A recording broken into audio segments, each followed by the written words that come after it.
نحمده ونستعينه ونستغفره ونعوذ بالله من شرور أنفسنا ومن سيئات أعمالنا من يهده الله فلا مضل له ومن يضلل فلا هادي له وأشهد أن لا إله إلا الله وأشهد أن محمدا عبده ورسوله أعوذ بالله من الشيطان الرجيم بسم الله الرحمن الرحيم يا أيها الذين آمنوا لا تخونوا الله والرسول وتخونوا أماناتكم وأنتم تعلمون صدق الله العظيم. عن أبي هريرة رضي الله تعالى قال عن النبي صلى الله عليه وسلم قال أدي الأمانة إلى من ائتمنك ولا تخن من خانك رواه الترمذي أبو داود. يا أيها الذين آمنوا صلوا عليه وسلموا تسليما اللهم صل على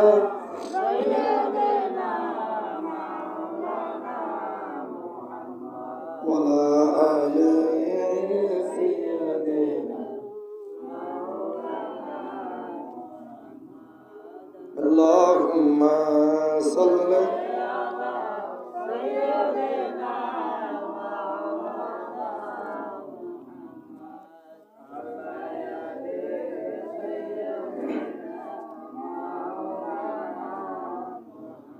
যথাই থাকো যেভাবেই থাকো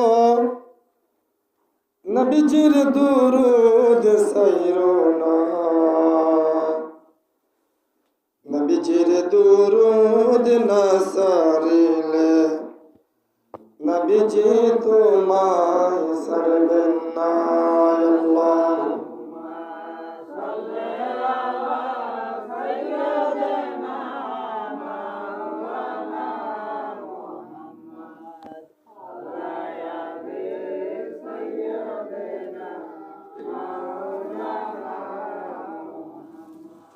بلغ العلا بكماله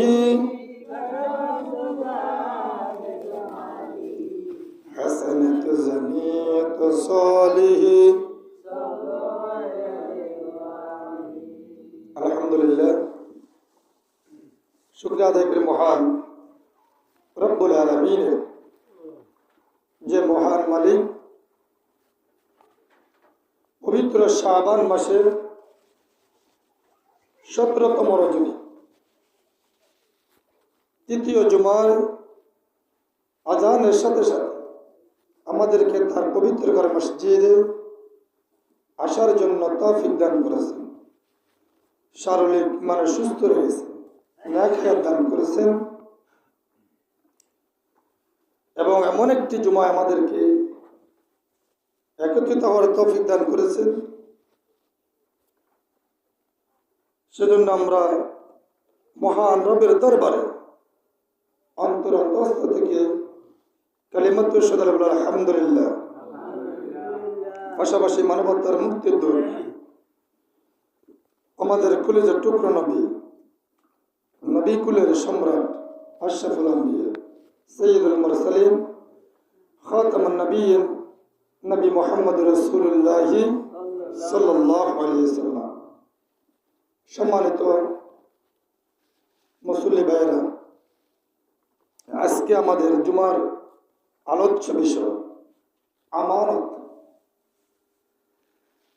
আমানতদারিত্বের সম্পর্কে আল্লাহ তাআলা কি বললেন কোরআনে,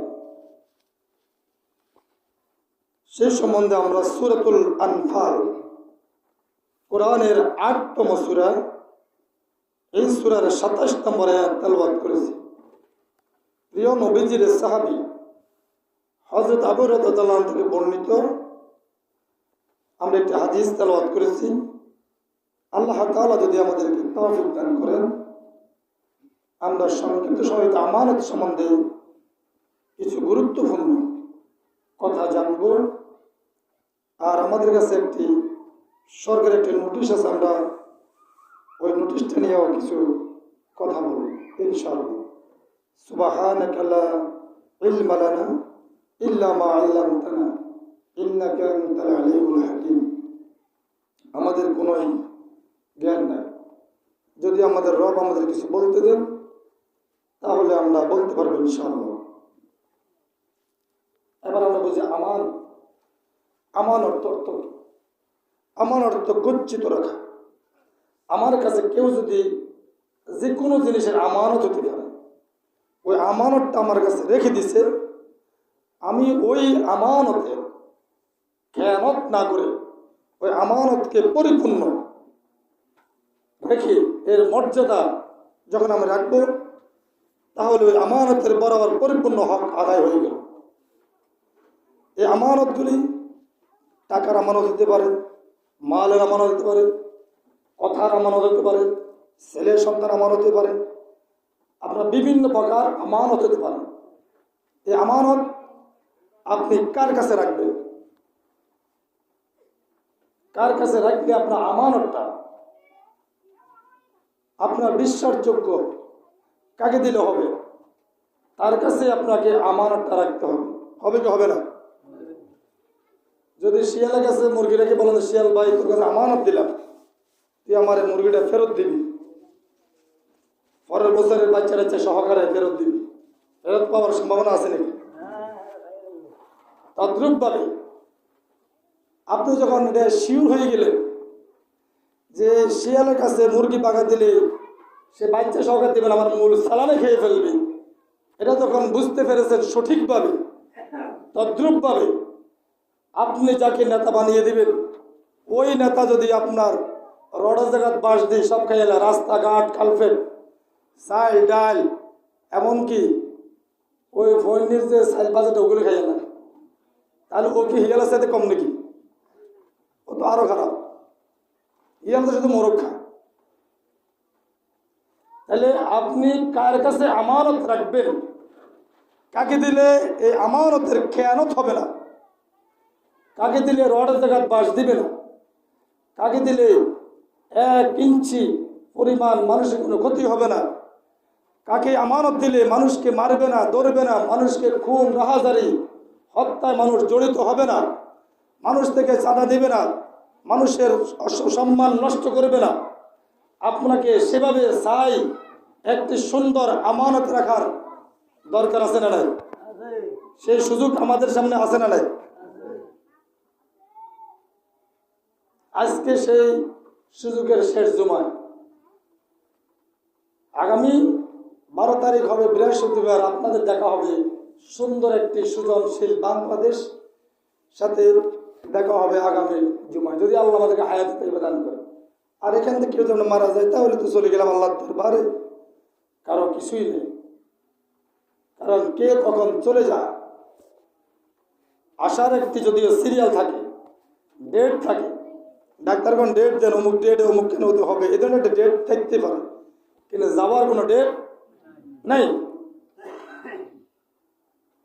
এই জন্য কে কখন চলে যায় আমরা কেউ জানি না, কখন চলে যেতে হবে।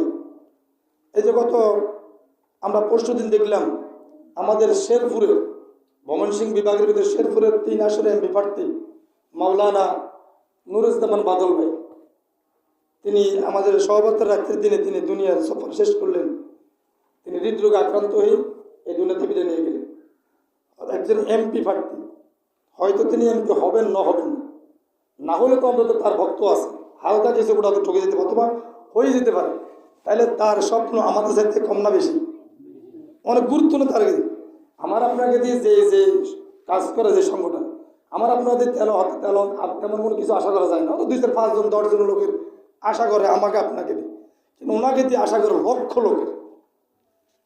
তাকে তো পৃথিবী থেকে চলে যেতে হয়েছে, আল্লাহর হুকুম, তাকে এখানে স্টপ, এখানে তার সময় শেষ, আর এক কদম সামনে যাওয়ার কোনো সুযোগ নাই। যতই গুরুত্ব হোক, যত কিছু হোক, যখন আল্লাহ ডাক দিবেন তখন পৃথিবীর কোনো গুরুত্ব নয়। হযরত সুলাইমান আলাইহিস সালাম, আমরা ওই নবীর নাম শুনছি কি শুনি নাই? তিনি সকল কিছু থেকে আল্লাহ তাআলা তাকে কর নেওয়ার একটা সুযোগ দিয়ে দিয়েছে, সেই পাওয়ার আল্লাহ তাকে দিয়েছেন।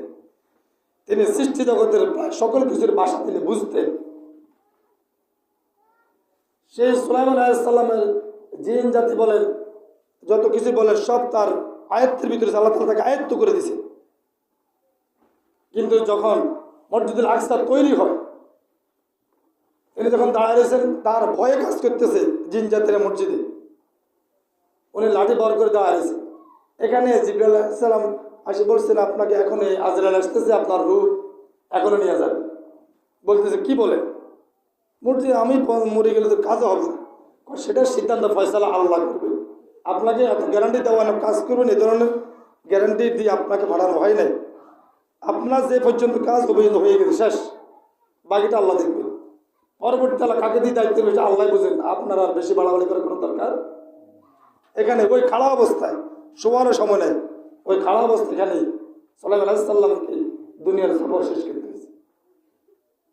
তারপরে সেখানে লম্বা ঘটনা, আর ওই লাঠিটা যখন গুণ পোকা খেয়ে ফেললো, ভাঙে পড়লো, তারপর ওরা খবর পেল যে, মনে হয় তখন বুঝতে পারলো যে উনি মারা গেছে। এর আগে জিন জাতি কাজকে জানতো না। কিন্তু আমাদের দুঃখজনক সত্য, মুসলমান নামদারি কি বলবে এদেরকে, কোন ভাষায় এদেরকে আমরা সম্বোধন করবো? জিনের কাছে বই দেখো, জিন হাজির মিলে।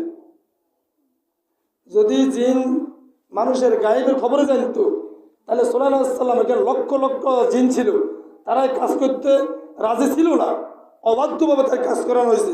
তারা যে জানতো সুলাইমান আলাইহিস সালাম এখানে ইন্তেকাল করছেন, তাহলে তারা আর একটা ইট লাগাইতো?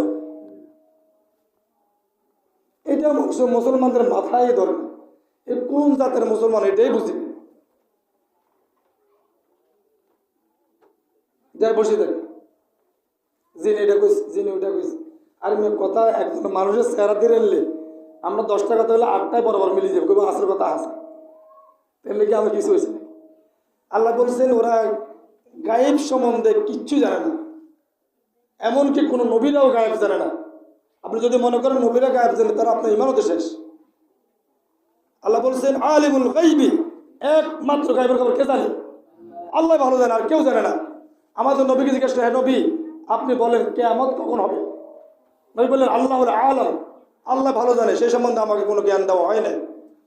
বলছেন আপনি, তবে আল্লাহ তাআলা আমাকে এই জ্ঞান দিয়েছেন, এই আলামতগুলি যখন দেখবা তখন তোমরা মনে করবে যে কিয়ামত তোমাদের অতি নিকটে।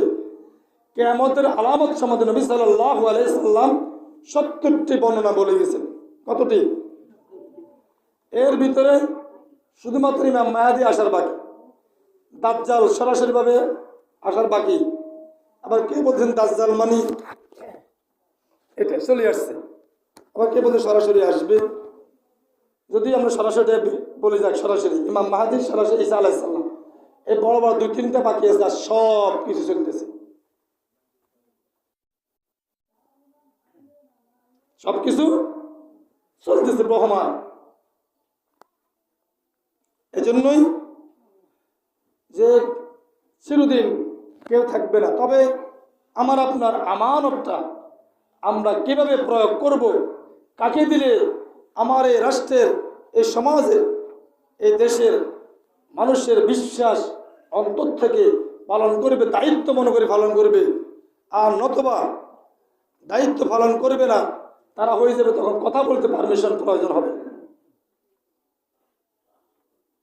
একজন বলতেছে নেতা সাহেব আইসে রায় কয় আঙ্গুরে ভোটটা দিয়ে, তো কয় ভোট দিয়ে আঙ্গুরে 60 টিয়া দিয়ে, আঙ্গুরে গিয়া আঙ্গুরে 60 টিয়া দিয়ে।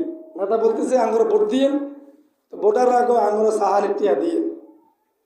এই কথা কই স্যার 500 টাকা নোট কেন দিছে, আর হলা ওদিকে গরু বাঁধে। তো আবার নোট মেলে থাকে না 800 টাকা নোট।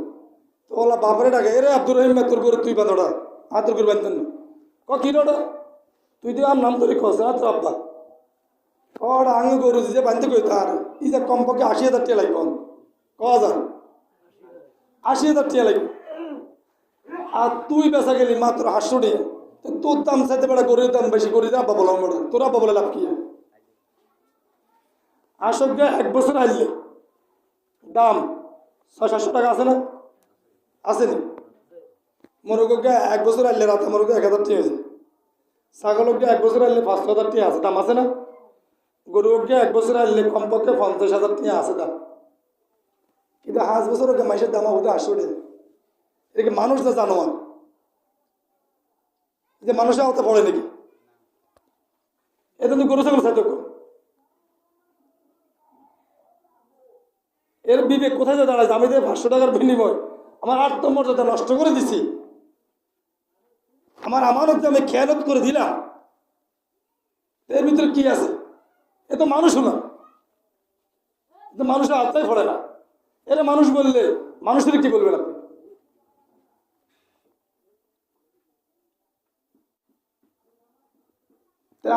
আমাদের দাম যদি গরু সাথে কম হয়ে যায়, আমার এই জীবন রাখার সাথে গণহারে 20 কে মরে দেন বহুত ভালো না?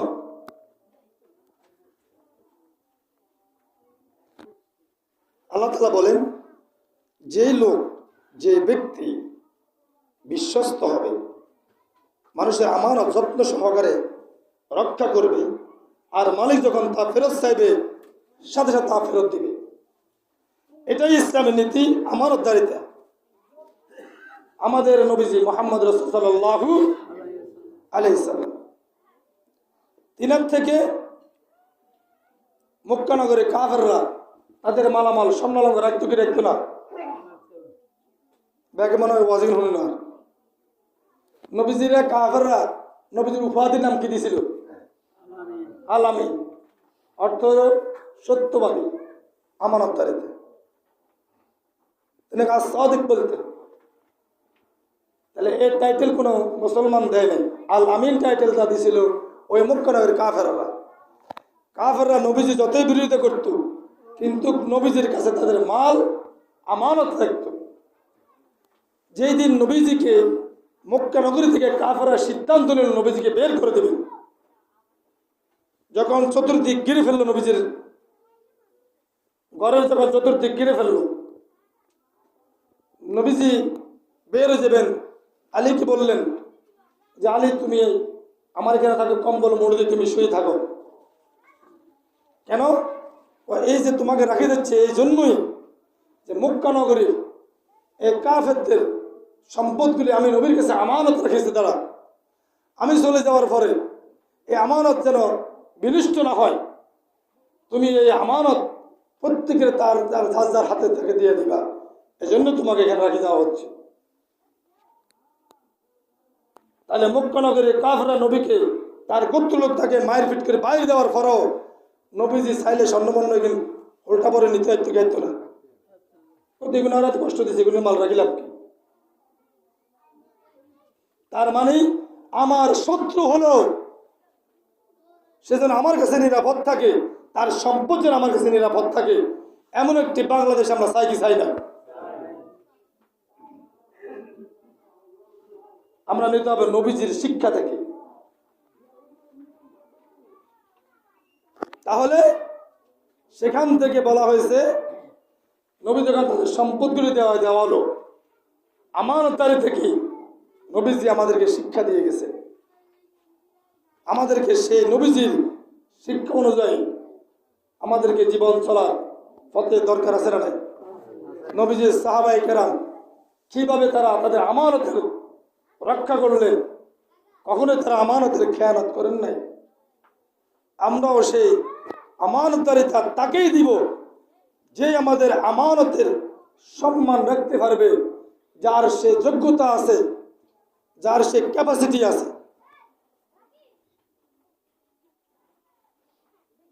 যে আমার কথাটা বুঝতে পারবে তাকে দিতে হবে। এখন একটা ইংলিশ শব্দ বুঝে না, ওই রিবল, এটার অর্থই বুঝে না, তার কি আমি দেশের কি বুঝবো?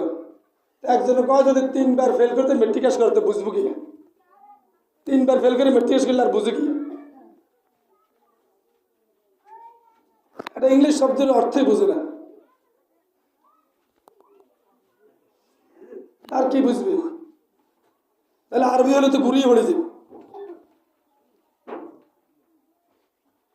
আপনাকে লেখাপড়া করতে হবে, জ্ঞান অর্জন করতে হবে, বিশ্ববিদ্যালয় ইউনিভার্সিটি বিদেশ থেকে পিএইচডি করতে হবে, এটার উপরে এলএলসি করতে, গবেষণা করতে হবে, আপনার গভীর জ্ঞান দেখতে হবে।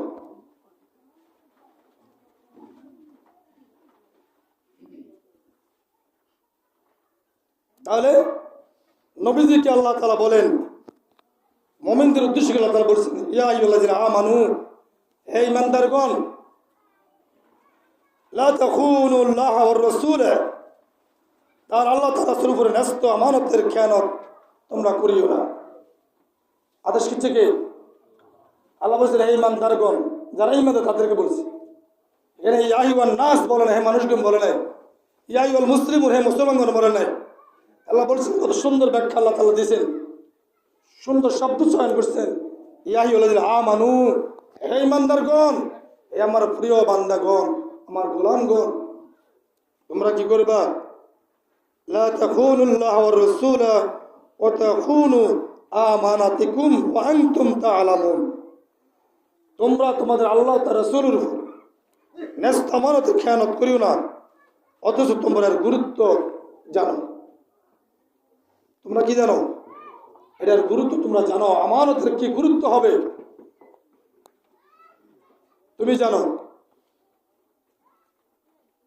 আমানত একটি ইমানের ভিতরে, ইমানওয়ালাদের মুসলমানদের ভিতরে সবচেয়ে বড়দের ভিতরে আর একটি অঙ্গীকার অঙ্গ হলো আমানত রক্ষা করা। যার আমানত নাই তার ইমান নাই। মুনাফিকের 4 ধরনের লক্ষণ।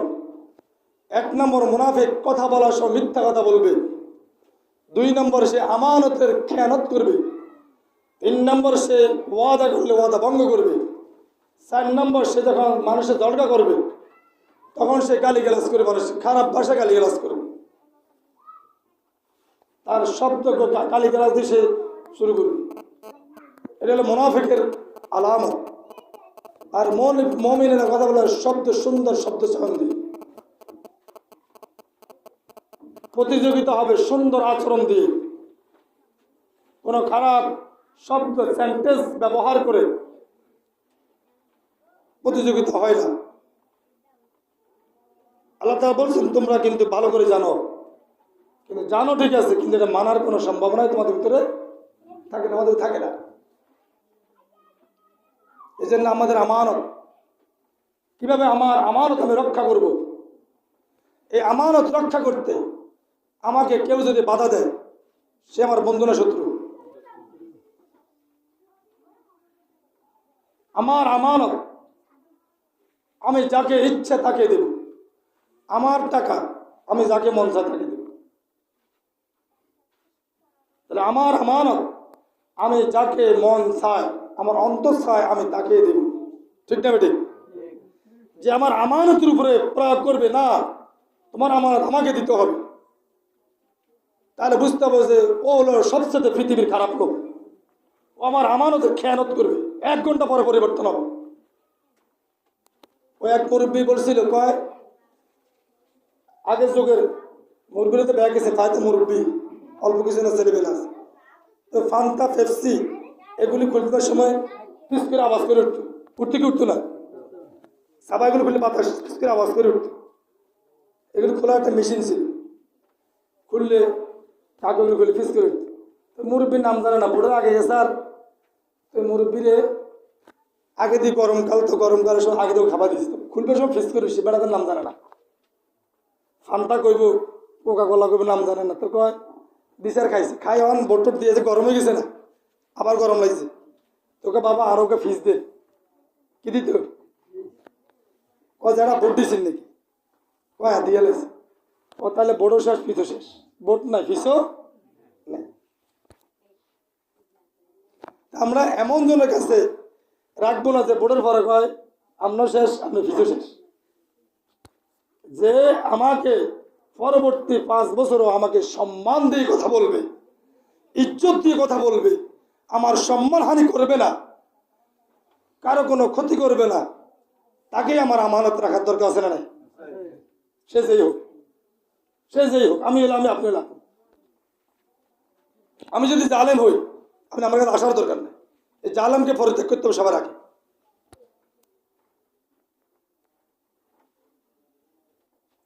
আর আমরা অতীতে দেখছি কবরস্থানের 20 বছরের মুরব্বী যাইয়া মুদ্রা যাইয়া ভর্তি আছে, দিছে কি তাই না?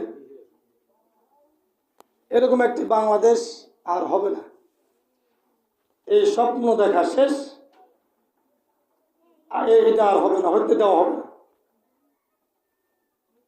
বৃদ্ধ এক লোক সালাক টাইপের, মনে করেন মুরব্বীর সালাক, ওই সালাক লোক যায় ভোট দিছে, ভোট দিতে গেছে, গেছার কয় যারা কিনলে আছে, কয় আইসে বাবুরে ভোটটা দিতে, কয় যারা আঙ্গ পোস্টারের নিচে দিয়ে লেখা কি ছিল, কয় লেখা আছে সর্বস্তরের জনগণের সেবা করার সুযোগ দিন। কি লেখা? সর্বস্তরে জনগণের সেবা করার সুযোগ দিন। তা আপনি বাধ্য না আইবেন, আমরা খেদত করলাম কি? আমরা এত কষ্ট করে বাধ্য না আইবেন, ভোট দিবেন, আমরা ভোট রাইতে 12টা বাজে সারা আলাইছি, কটা বাজে? তো যেটা সালাক করিও ইয়া তো যেটি আসেন আমাকে সাহস তো কবরে যেটা যেটি কিন্তু যেটি একবার 8টা বাজে প্রথম সারিতে যেটি আসছিল আই দিকে যেতে যেটাকে বাবু রে মনে বড় দুঃখ পাইলাম, কষ্ট পাইলাম, ও যেটা বুঝলাম না, কষ্ট কিনলে ফেলি যেটি ভোটে না দিল। তোমার যেটি যখন বয়স 12 বছর, তখন আত্মীয়তার ভিতরে বিয়ে হয়ে গেছে, ক বছর? 60 বছর তোমার এই জেডিলে সংসার করছে। আমার যেমন উত্থান পতন, দুঃখে সুখে, এবং তার দুঃখে সুখের সাথে ছিলাম আমি, এই 60 বছর তার সাথে জীবন কাটাইছি।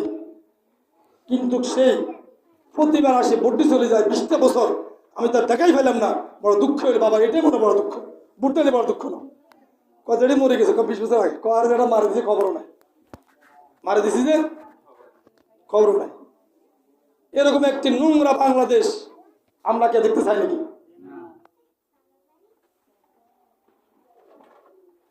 আমরা আগে দেখতাম টিকটকাররা ভিডিও ফেসবুকে করতো, কবরস্থান পাহারা দিত, দিত কি দিত না? দেখতো না ভিডিওতে? দিনের কাম রাত্রে সেরত, আর সেই সুযোগ নাই। বাংলাদেশের 44,800 কত নির্বাচনে আসন আছে, কেন্দ্র ভোট কেন্দ্র, এর ভিতরে সবসাথে 25,500 কতটিকে ঝুঁকিমুক্ত করা হয়েছে। 44,000 যত কেন্দ্র সব কিছু সিসি ক্যামেরা লাগানো হয়েছে।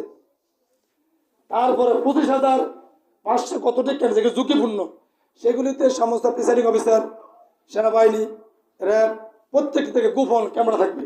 কি থাকবে? গোপন ক্যামেরা থাকবে। এবং আপনারা জানেন সেনাবাহিনীকে প্রায় 1.25 লক্ষ সেনাবাহিনী থাকবে মাঠে। এদেরকে ম্যাজিস্ট্রেট পাওয়ার দেওয়া হয়েছে, যে লোকে হোক টান দিবে লগ গুলি করে ক্রস ফায়ার দেওয়া দিবে। সেনাবাহিনীর আগে তো সেনাবাহিনীকে দিত মাঠ পাহারা দেওয়ার জন্য, এখন আর সেটা না, এখন হলো ম্যাজিস্ট্রেট পাওয়ার। সে জায়গা ক্রস ফায়ার দিয়ে দিবে, কোনো বিচার হবে না। আমরা বুঝে শুনি যাই না।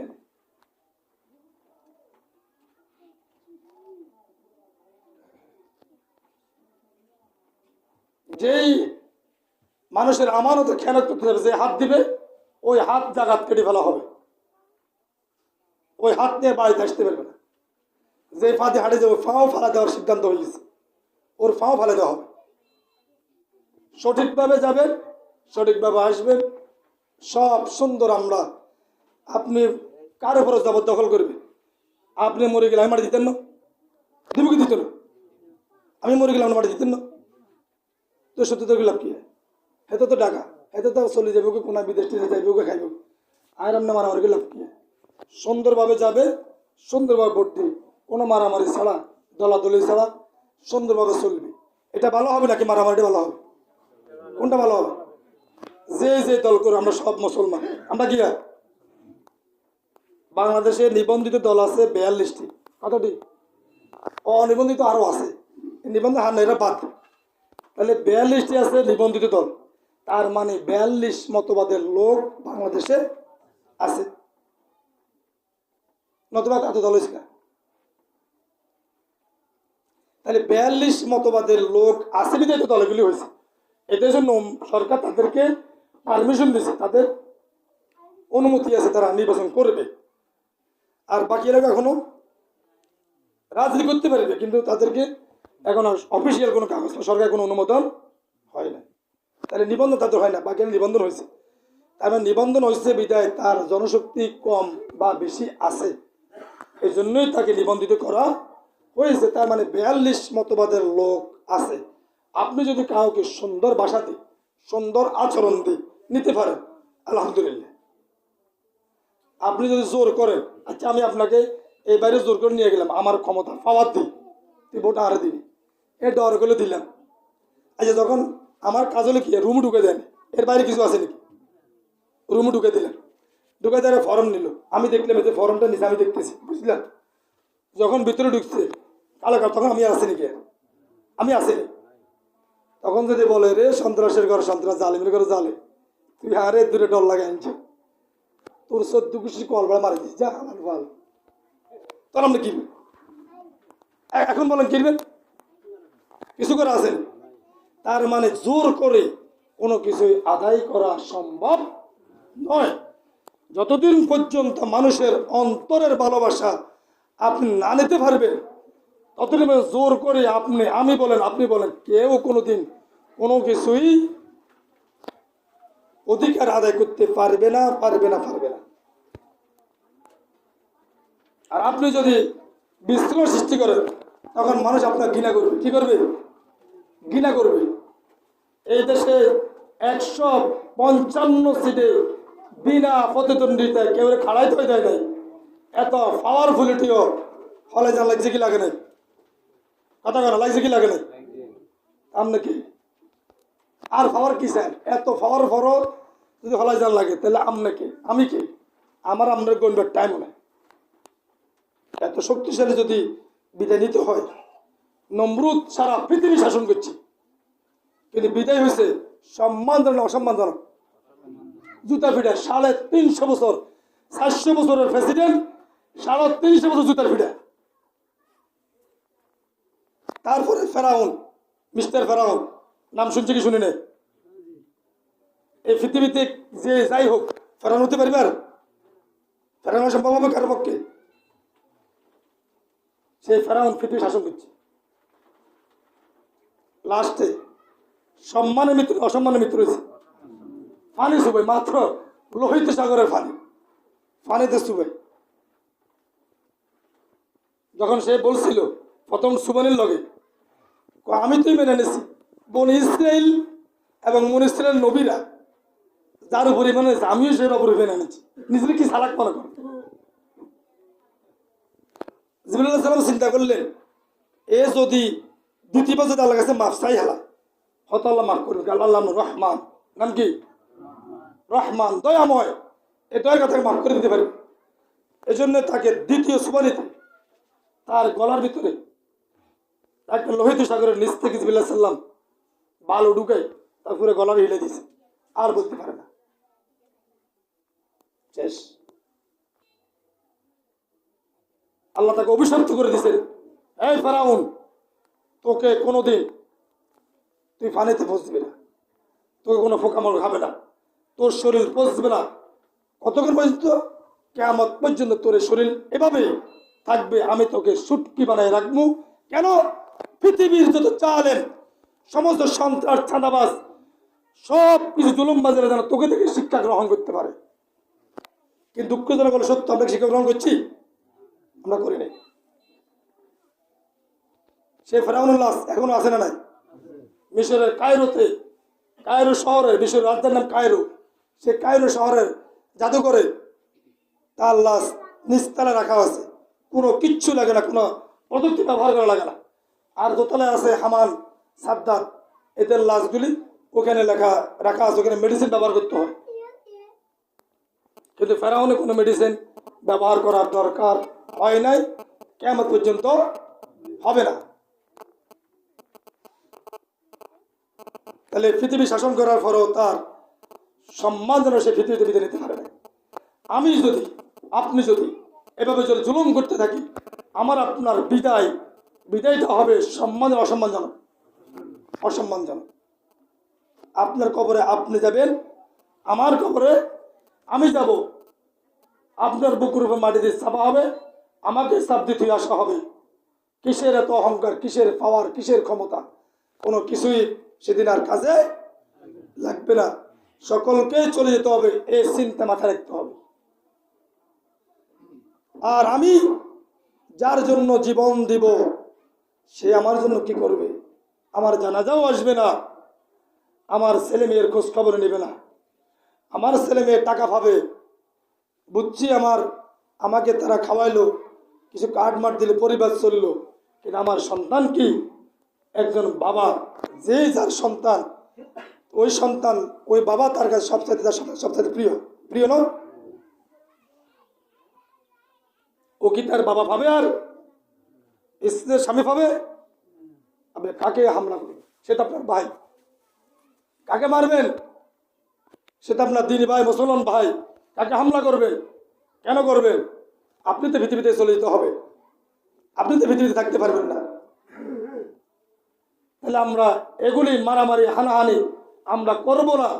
আমরা সবাই মুসলমান ভাই হিসাবে আমরা আমাদের অধিকারের জন্য যে যাকে পছন্দ করে তাকে সে দায়িত্ব বানিয়ে আসবে। এতে আমরা কোনো কারো উপর কোনো জুলুম করব না, এতে আমরা অঙ্গীকারবদ্ধ। আমরা কি একমত? দ্বিমত? এখানে একমত। আমরা কখনো মারামারি করব না, আমরা সবাই বাঁচতে হবে, আমরা এখানে থাকতে হবে। আপনাকে মাটি আমি দেব, আপনি আমাকে মাটি দিন। প্রথমে আপনি পাড়া প্রতিবেশী, আমাকে মাঝি থেকে ঢাকা থেকে এসে মাটি দিবে না। আমার যারা বাপ ভাই পুরান এলাকায় আছে, ওরা আমাকে হঠাৎ করে আসবে না, আপনি আসবেন। আপনার সাথে হঠাৎ করে আসবে না, আমি আসবো। এটা চিন্তা রাখি কাজ করবে সবাই। এমন কোনো কাজ করবেন আপনার জানাজা চলে এখান থেকে সে হাঁটে যায়, এমন কোনো আচরণ কেউ করবেন না। তাহলে আপনার মতো বিনীত লোক এই পৃথিবীতে আর কেউ নেই। আমরা এমন একটি বাংলাদেশ চাই যে বাংলাদেশ সকল ধর্ম বর্ণ সকল মানুষ আমরা সুন্দরভাবে চলব। চাই কি চাই না? এমন এক মানুষ, প্রত্যেক মানুষের সম্মান যেন বজায় থাকে। আমাদের বর্তমান সরকার প্রধান উপদেষ্টা মাননীয় ডক্টর ইউনূস সাহেবের থেকে একটি আমাদের জন্য দাবি আপনাদের কাছে করা হয়েছে। এক নম্বর ওনার দাবি হলো, বাংলাদেশ যদি সাজাইতে হয়, আপনাকে আমাকে যে দল ভোট দেবে অত কোনো সমস্যা নেই। এর আগে আমরা বলছিলাম যার পছন্দের দল থাকতেই পারে, অত কোনো সমস্যা নেই, কিন্তু আপনাকে হ্যাঁ ভোট দিতে হবে। হ্যাঁ মানে বাংলাদেশ, না মানে ভারত। হ্যাঁ মানে আধিপত্যের বিচারে জমিনে হবে, না মানে মোদির আধিপত্যের ভিতরে ঢুকে যাবে। আমরা কোনটা হাতের বিচার চাই কি চাই না? আমরা চাই আর কোনো মায়ের সন্তান যেন এই পৃথিবী থেকে ভাবে যেন সে বিদায় না নেয়। এজন্য আমরা যে দল ভোট দেব, আপনার ব্যক্তিগত ব্যাপার, আমরা বলবো না আপনাকে দল ভোট দেন, এটা আমরা বলি না কখনো। আপনার যাকে ভালো লাগে তাকে দেবে, ওটা আপনার ব্যক্তিগত অধিকার, আমরা অধিকার হরণ করবো না। কিন্তু দেশ মাতৃভূমি রক্ষার্থে আমরা সবাই এক। আমরা সবাই কি এক? আমাদের দেশে এক পাটের দগড়ি কয়, আমার জামাই সিন্ধু দগড়ি দুই দগড়ি মারামারি করে কিলেগিরি করতে করতে নাকটা খাটে রক্ত বার। এখন বাইক আছে বাঙাইতো, এটা তোরা মারা গেছে কিনলে যখন দুর্গার দুই ধাক্কা দিছে, ধাক্কা দিছে দুর্গামে দড়ি মেরে বসে আলাইছে।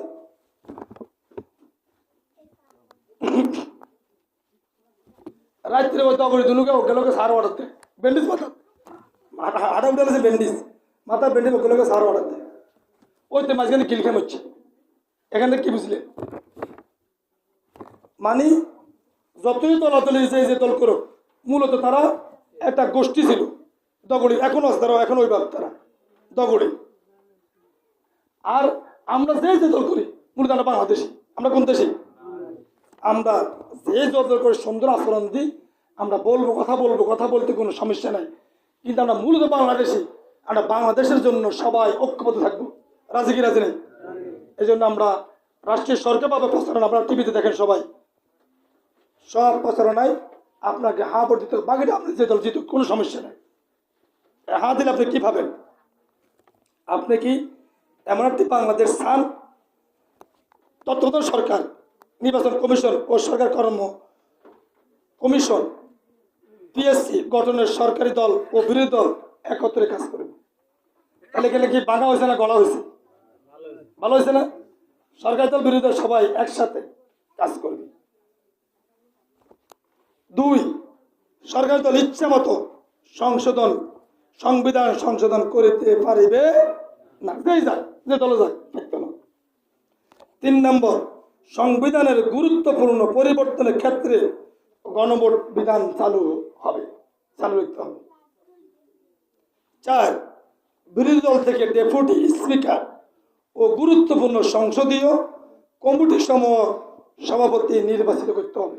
মানে যারা সরকার দল হবে ওরা থেকে স্পিকার থাকবে, আর ডেপুটি স্পিকার মানে সহকারী স্পিকার থাকবে বিরোধী দল থেকে, এবং সংসদ কমিটির সভাপতি হবে বিরোধী দল থেকে। যতই মেয়াদ হোক, কেউ সর্বোচ্চ 10 বছরের বেশি ভাতার মধ্যে থাকিতে পারিবে না। সংসদে নারীর প্রতিনিধিত্ব পর্যায়ক্রমে বাড়বে। ক্ষমতার ভারসাম্য প্রতিষ্ঠার জন্য পার্লামেন্টে একটি উচ্চ কক্ষ প্রতিষ্ঠিত হবে, এটাকে দ্বিকক্ষবিহীন বলা হয়। তারপর হলো দেশের বিচার ব্যবস্থা স্বাধীনভাবে কাজ করবে। কিভাবে? নেতা ফোন করবে, এই পুলিশ অফিসার কাকে ধরছে? বলবে, স্যার ওই জন্টু গুন্ডারা ধরছি, পাহাড়ি এলাকার 3 দিন আমরা পর্যটক দৌড়ায় ধরছি অস্ত্র সহকারে। এই জন্টু গুন্ডা তো আমার দলের প্রধান, ওর অতযোগ্য ছাড়ে দাও, এই সুযোগ আর হবে না। তাহলে আমরা এরকম বাংলা সাইকে চাই না। আপনার মৌলিক অধিকারের ক্ষেত্রে যেমন ইন্টারনেট সেবা বন্ধ করা যাবে না। ইন্টারনেট বন্ধ করে দিয়েছিল কি দিছে নাই? বিদ্যুৎ 5 মে 2013 সাল শাপলা চত্বরে বিদ্যুৎ বন্ধ করে দিয়েছে কি দেয় নাই? বিদ্যুৎ বন্ধ চলবে না, নেটওয়ার্ক বন্ধ চলবে না, ওয়াইফাই বন্ধ চলবে না, কোনো ইন্টারনেট বন্ধ চলবে না। যদি আপনি হা ভোটে ভোট দেন আপনার অধিকার ফিরে পাবেন। তারপরে দণ্ডপ্রাপ্ত অপরাধীকে রাষ্ট্রপতি ইচ্ছা মতো ক্ষমা করিতে পারিবে। আদালত সব কিছু করলো, ওই লোক অপরাধী, আমার আপনার কলিজার টুকরো সন্তানকে সে দর্শন করছে, মেরে ফেলছে, তাকে আদালত মৃত্যুদণ্ড দিছে, সে হাইকোর্টের রিভিউ দেয়, সে আবার মৃত্যুদণ্ড প্রাপ্ত হয়েছে, তারপর তাকে রাষ্ট্রপতি মাফ করে দিলেন। তাহলে এই আদালত তার পিছনে লক্ষ লক্ষ খরচ করি কোনো লাভ হয়েছে নাকি? অপরাধী বাইরে এই যে ভালো হবে না আর খারাপ হইব, কোনো দলীয়করণ চলবে না, কোনো মাফ হবে না, রাষ্ট্রপতি মাফ দিতে পারে, আদালতের বিচারে বিচার। এটা আমরা চাই কি চাই? রাষ্ট্রপতি প্রধানমন্ত্রীর ক্ষমতার ভারসাম্য আনা হবে। এই জায়গায় আমরা রাষ্ট্রপতি আইনে কেউ হারাইতে পারে না, হারছি নাকি? এটা চলবে না। আমরা শেষ, আমরা সব হল টাকা কাটতে বলেছি। আরো বিস্তারিত জানতে www.government.bd তে আপনি ইউটিউবে সার্চ দিলে আমাদের প্রধান উপদেষ্টার সব কিছু পেজ সকাল চলে আসবে, আর বিস্তারিত জ্ঞান দেওয়া আছে, আপনি ওখানে জানিয়ে নেবেন। আমরা একটি বাংলাদেশ সুন্দর, মানবীয়, মর্যাদাপূর্ণ, নিজের পায়ে নিজে দাঁড়ানো, অন্যের উপরে ভর না করে একটি সুন্দর বাংলাদেশ আমরা চাই কি চাই?